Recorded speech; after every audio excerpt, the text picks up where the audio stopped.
Hello everybody, Volen here in Pursuit of Art. Today I'm going to talk to you about values. Again, this time it's going to be the practical side though.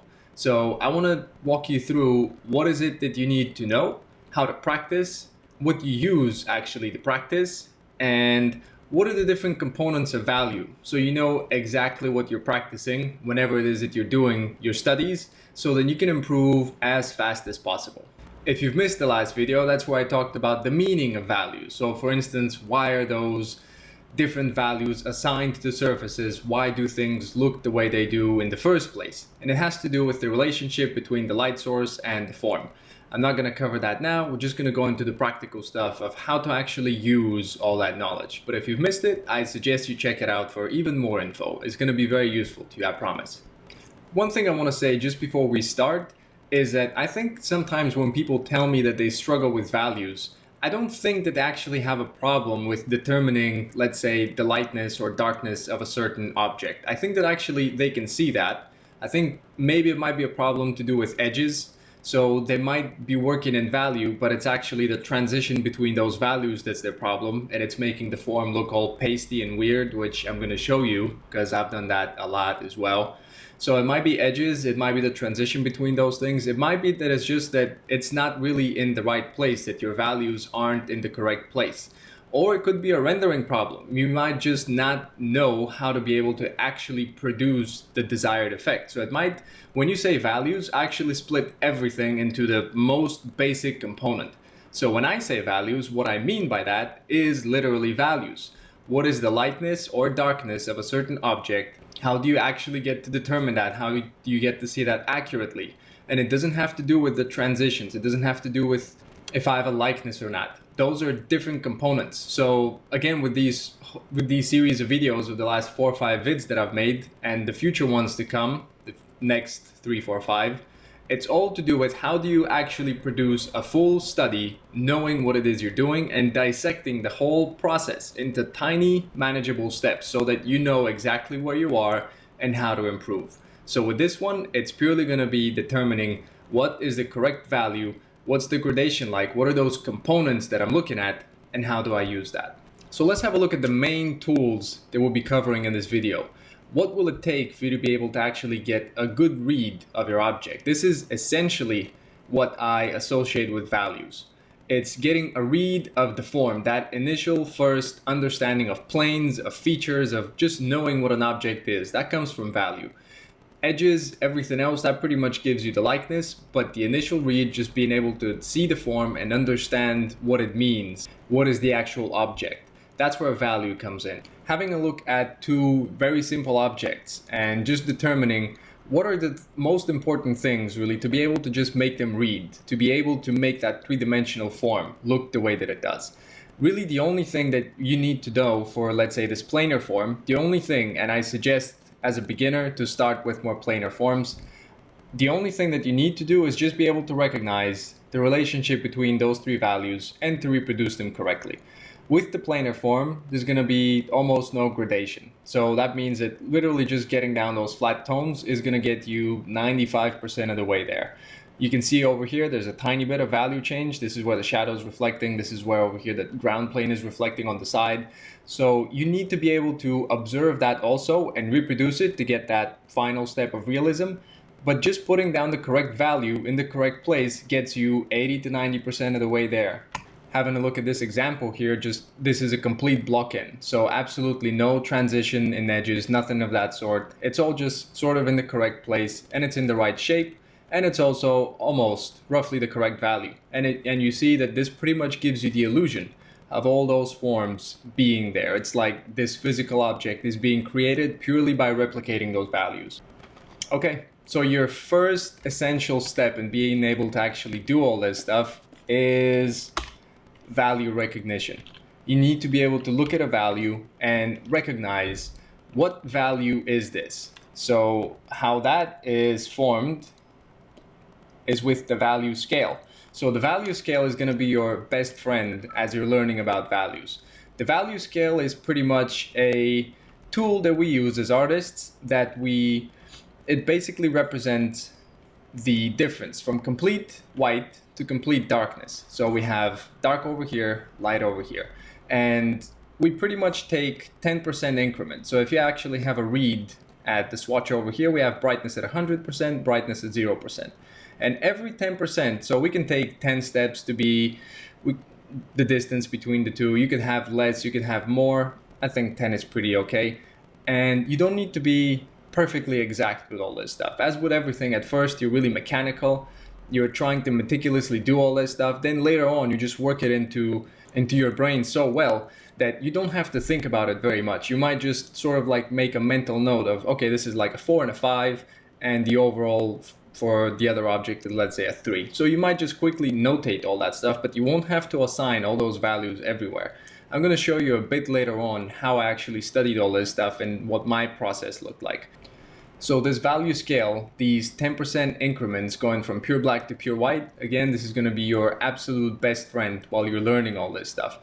What you need to do is you actually need to memorize what these look like. So I was always wondering, like, how am I supposed to actually learn this stuff? Okay, I get it that there's 10 swatches, I get all that stuff, but what is it that I'm actually supposed to do?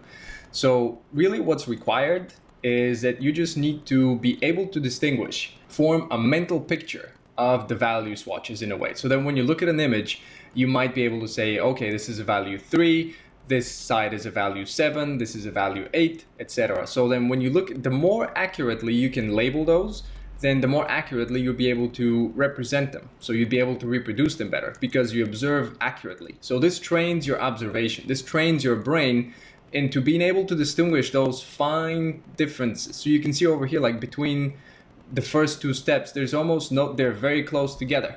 So being able to just pick those out, being able to label them, the more that you're able to do that correctly and easily, the better and smoother your work will go. So if you're doing this digitally, it's easy enough to just sample the color. I would recommend you get a lot of photos. Again, I'll show you a bit later on what I did. I recommend you get loads of photos and just start desaturating them first of all, and then you just start and put down numbers. I'll show you, it looks kind of like a jigsaw puzzle. You start doing this. So one of the first ever studies that I've kind of returned back to and tried to do better. You can see over here, before I started though, I actually looked at the image for quite a while and I tried to determine what are those values, how bright are all those different shapes that I need to put down, and just try and spend some time with the image before I actually start. So I have a good idea of when I'm doing my image, I'm aiming for an overall 4. You can see mine is actually a bit lighter over here.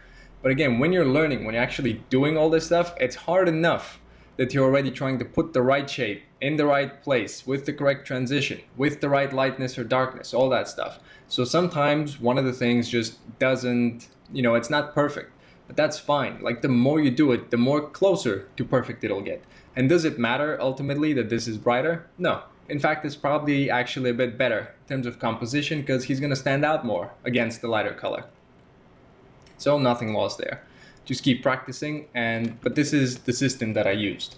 And I didn't know at the time that I'm actually trying to build into my brain the value scale, but knowing that now I can communicate it to you guys. So just spending time looking at an image and assigning these. So I'm not looking at swatches.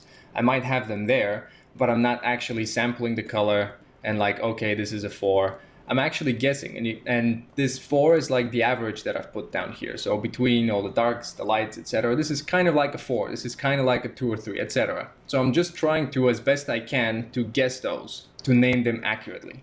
If you're doing these traditionally, what I used to also do is I would just print out a sheet with those 10 steps and I'd just carry it around with me. So I might be going outside somewhere, I'd just have this thing with me, look at an object and try and figure out what value is this thing. Is it dark, is it light, etc. A good strategy for that is to kind of have a good idea of what the number 5 is, the 50% gray.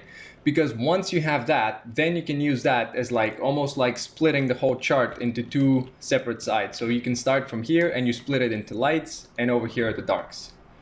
This kind of looks weird over here, sorry, YouTube. So once you do that, all you have to do then is just determine how light is it.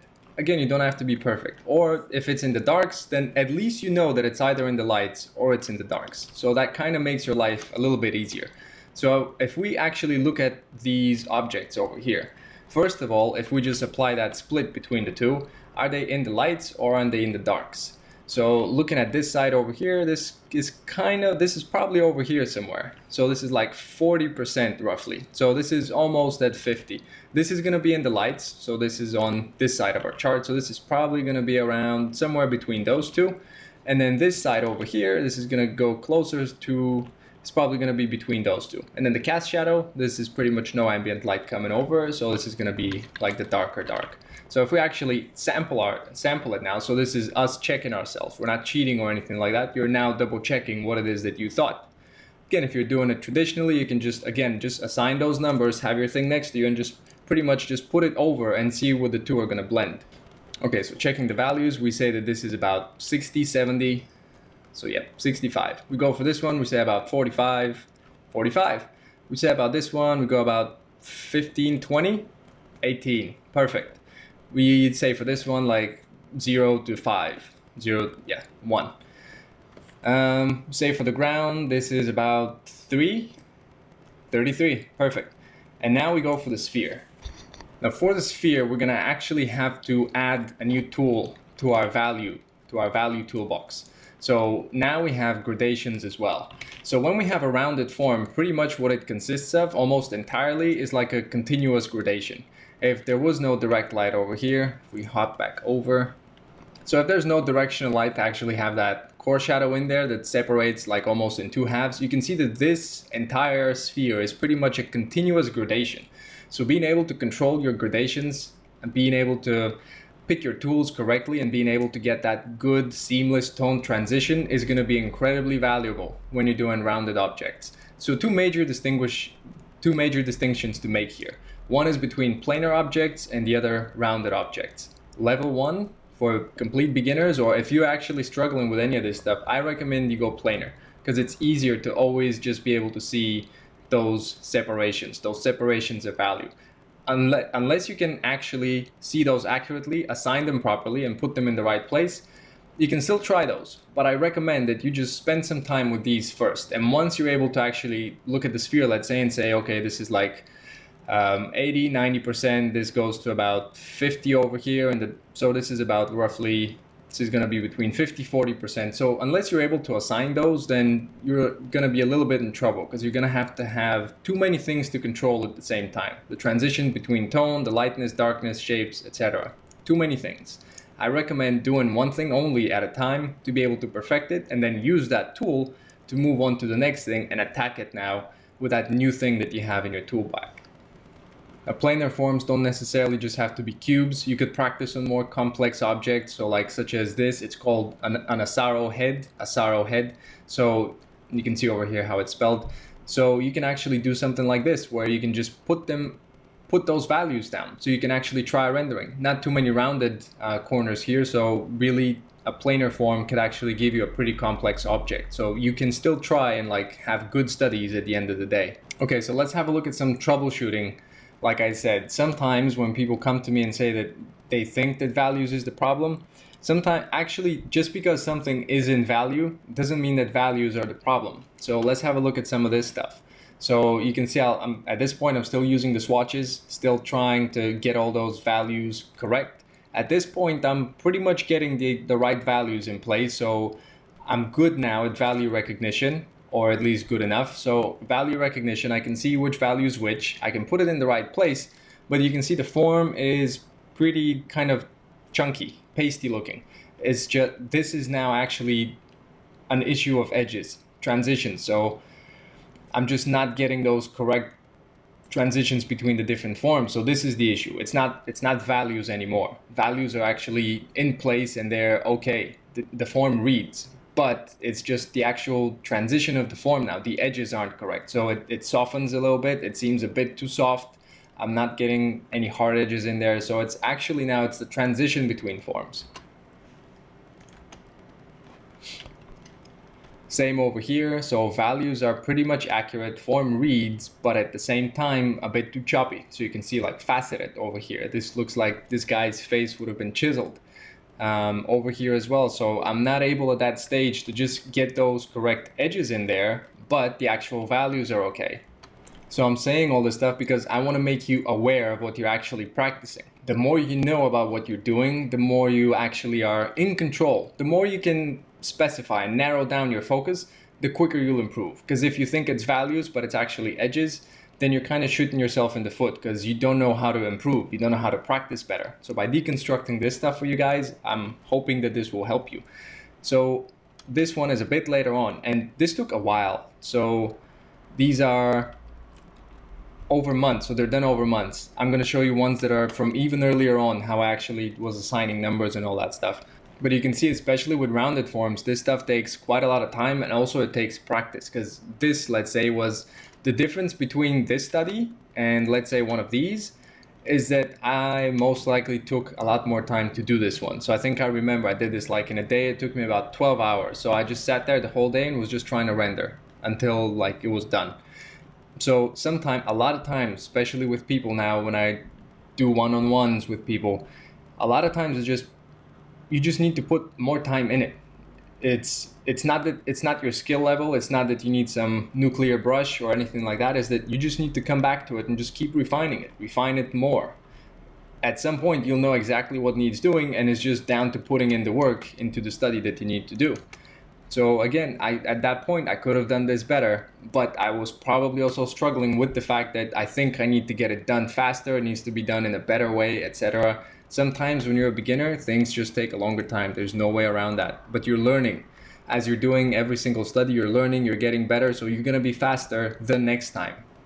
So another one of these I decided I'd show you. Again, just making sure I'm recognizing the values properly. So I have my swatches over here, and I suppose I was planning on actually doing the study, but just looking at the image and trying to guess, okay, so this is pretty dark. Again, using our sort of strategy of splitting the value scale in two, we have over here the lights, and then this side is the darks. This here, the whole entire ocean, sea, whatever it is definitely in the dark, so probably around here somewhere. So I've named it 2. That's probably fairly accurate. This would be a value step under. Sky over here still in the dark, so probably around here somewhere. Mountain, what is it? Sometimes it's even hard to tell, like, is it lighter or is it darker? Your brain is going to try and confuse you. So like, this is darker than the sky over here, so 4 to 3, but they're still fairly close. If you wanted to have atmospheric perspective, you'd blend the two together even more. Then all of a sudden, bright patch over here. This is definitely in the light side of the whole thing, so probably 9, 10. A couple more examples, just as a bonus. You can see this is for landscapes again, and this is actually doing it. So after I've observed it, after I've pretty much made notes of which value is going to go where, this is now just trying to block them in, very simply. No detail required. It's just trying to get those shapes in there and just see their relationship and just make sure that they're correct. So just doing simple practice like this, doing a lot of these, and that's really all that's required. You just spend the time to get these done. And at some points, I remember, like, I was just looking at this particular one and just thinking, like, so if I just get this line, and if I just get those lines there, this is like gonna make a coliseum. Like, that's all that's required. It's almost like I couldn't believe that it's that easy, that you just put in those few lines and this reads like a building. And it does. And it's just doing all the simple things over and over and just repeating them until you get better. There is no other way around it. And as always, results don't really matter when you're practicing. What matters is that you put the work in and you try your best. Even if your best is probably worse than someone's worst, okay? So just keep doing it. Okay, final recap and some notes. Step 1 is going to be just recognizing which value is which, mapping that value scale in your brain, having that in there as a tool that you're just able to go anywhere, into the world, in an actual photo, in an image, whatever it is, wherever it is. You're able to look at it and accurately, at least like within a value or two, be able to name which value is it. Once you're able to do that, once you have the value recognition in there, you transition over to gradations. So once you're able to just recognize a value, you're able to then define planar objects. So just value recognition equals planar objects, pretty much. Because if you can recognize the sides, let's say, of a cube, you can pretty accurately then portray that cube. There's not a lot going on in there. And then once you're able to actually do that, the next step to actually get rounded forms, to be able to then have access to pretty much any form, because it's either going to be planar or it's going to be round. There's really nothing in between or nothing beyond that. Something's either going to be flat or it's going to be round. That's it. Once you're able to tackle those issues, you're done, you're set. Like, that's all that there is, literally. To be able to do that, again, recognize the value, to be able to reproduce that gradation. To get good at gradations, I again pretty much recommend start planar first. So have a look at, let's say, this side over here and just observe the gradation. There's even like a line over here with the plane turns, but you can see there's like a gradation that goes across the whole surface. And if you get your color picker and we just go over the form, you can see that this jumps all the time. So there's a gradation going on. So I recommend that if you're unable to see them at first, just practice with your color picker, just practice observing. Once you're able to see them, then practice reproducing a simple thing. So let's say just cover this thing up, just make your own layer over top of it, cover it up, and then just try and reproduce that gradation, reproduce that shape, make it convincing that it's there. Let's say over here, this is a good example, the cheek over here, you can see this dark streak. So how do you get that gradation in there? How do you get those gradations in there? You can see over here, this is brighter, this is darker. So you can still use planar shapes. This one would be a good one as well. Darker over here, lighter over here. That would be a good first step. And I had a question also in the comments about what's the value of doing value scale. So why would you actually practice that? I just made a quick value scale to actually show you if you don't know what it is. So a value scale actually looks like this. So all the values are blended together. It's not like the swatches when we had 10% steps. It's now the whole range, and I've actually compressed it a little bit. There should be more over here. So it's just a smooth gradation, just like here in Photoshop, going from 0 to 1 and being able to get that smooth tone to go from throughout the entire range. Being able to do that is going to allow you to then work on those gradations here. So really, whether you're doing value scales or you're just actually working on an object and just trying to get a good smooth form transition, it doesn't really matter. They're both the exact same thing. So you can practice these and just try and get as good and as smooth as possible. That'll be fine. You can just practice on an object and just try and get those as smooth and as refined as you can. That'll also be fine. What you're practicing are value recognition and gradations. Once you can do that, you can tackle planar and rounded forms. And there's really nothing left out there. You can render anything if you can do those. Okay, that's it. Trying to sort of squeeze a lot of information in without going over it too much. Trying to keep the videos a little bit shorter so to not overload you guys. Please give me some comments. Let me know what you think about these. Let me know what could be better. Would you prefer that I split these into like shorter videos? Would you prefer that I keep them as like longer sort of lecture type series? Also, would you like to see a demo of, let's say, either an Asaro head or something else? I could do that as a Gumroad. It's gonna help me help my girlfriend and send her to university this year. So if you'd like to see some of that and support the channel with it, and I get to show you guys a demo also, and really like not have to be constrained by 10, 15, 20, or 30 minutes for me really on YouTube, then that'll be fine. So I can make a Gumroad also. If you like these, if they help you, please give me a like back. Please let me know your comments. They really help me and they affect the video. So a lot of this stuff came from your guys' comments, because without you, I'm just one guy with my one experience trying to just figure out what your problems may be. So you letting me know what you struggle with lets me make better videos for you. So I hope this was helpful. Please share it around if you think it's worth sharing, and let me know how it goes. Goodbye.